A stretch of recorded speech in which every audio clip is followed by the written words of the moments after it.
privilege of speaking with Mr. Joselito B. Garcia, the owner of Bayanihan Credit Cooperative.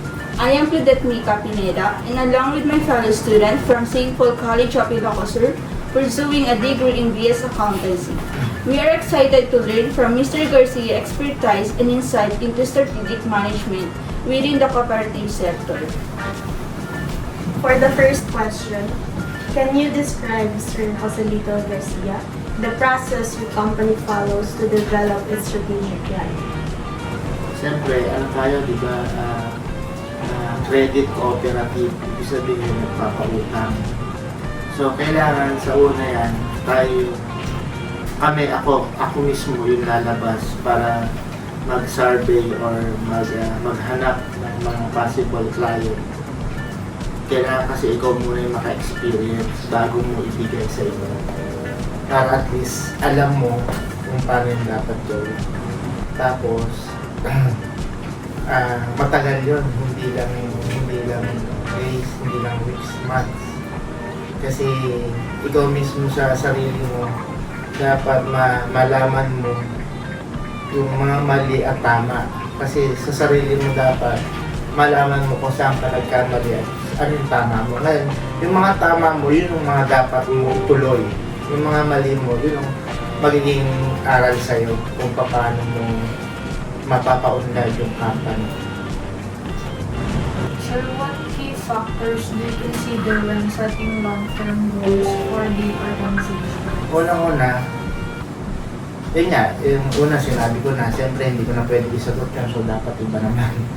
Ang pangalawa, siguro, kailangan yung mga tao mo, hubugin mo kung paano ka natuto. Sa sarili ko, ipapasa ko sa kanila kung ano yung mga alam mo, tama at mali. At dapat bigyan mo sila ng halaga, hindi lang basta tao mo. Bigyan mo sila ng pagpapahalaga para pagpahalagahan ka rin nila. Yun yung pinaka-main, yun yung pinaka-importante. Yung pagpapahalaga mo sa kanila bilang empleyado at tao para ibalik sa'yo ng ganun din. How do you align your team's objectives with the overall strategic goals of the company? Yan, kailangan niya ituro mo ng tama yung dapat.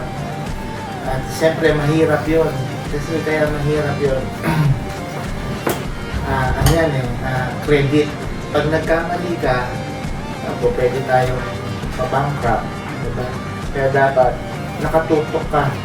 Ang strategy dyan ng isa, dapat nakatutok tayo sa mga client natin at sa tao natin. Kasi hindi naman lahat ng kliyenteng makukuha natin is good.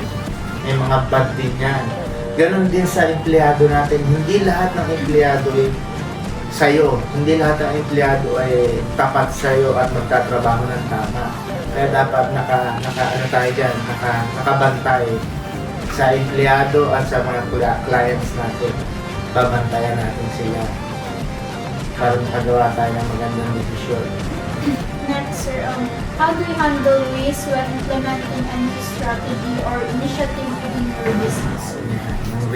Yung risk ang pinakamahirap kasi dapat dyan, kailangan dyan yung desisyon mo tama.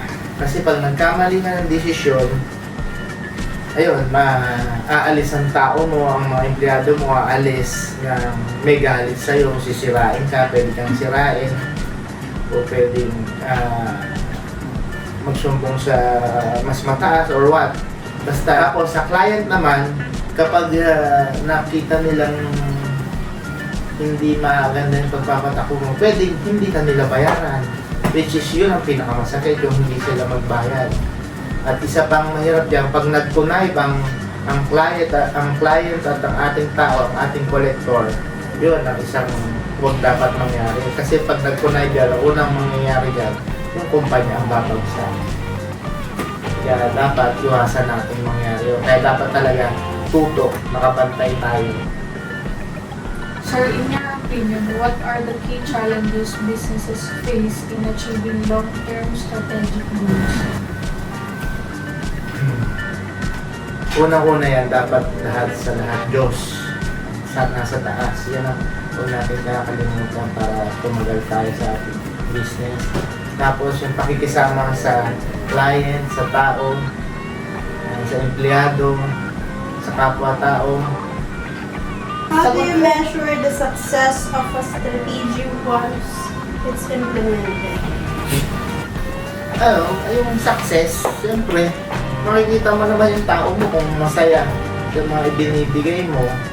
At saka makikita mo naman yung pamumuhay nila, yung pamilya ng mga tao mo. At hindi lang yun, dapat pati yung client natin, kung nakakatulong ba talaga yung pinapautang natin, dapat parehas. Kaya nga tulungan yun. Kaya nga bayanihan. Yung pangalan namin, Bayanihan Credit Cooperative. Kaya nga bayanihan, kailangan siguraduhin natin na nakakatulong tayo. Pag nakikita mong maganda yung nagiging flow ng business nila, gumaganda yung business nila, umaasenso, umuunlad, ganun din yung mga empleyado natin, mga tao natin, dapat maayos yung pamilya nila, nakakapagpundar sila ng dahil sa tulong natin. Thank you, Mr. Garcia, for sharing your valuable knowledge and experiences with us. Your insights have provided us with a deeper understanding of strategic management in the context of the cooperative industry. We appreciate your time and willingness to engage with us today. This interview has been enlightening and inspiring, and we look forward to applying this insight to our academic pursuit and future careers.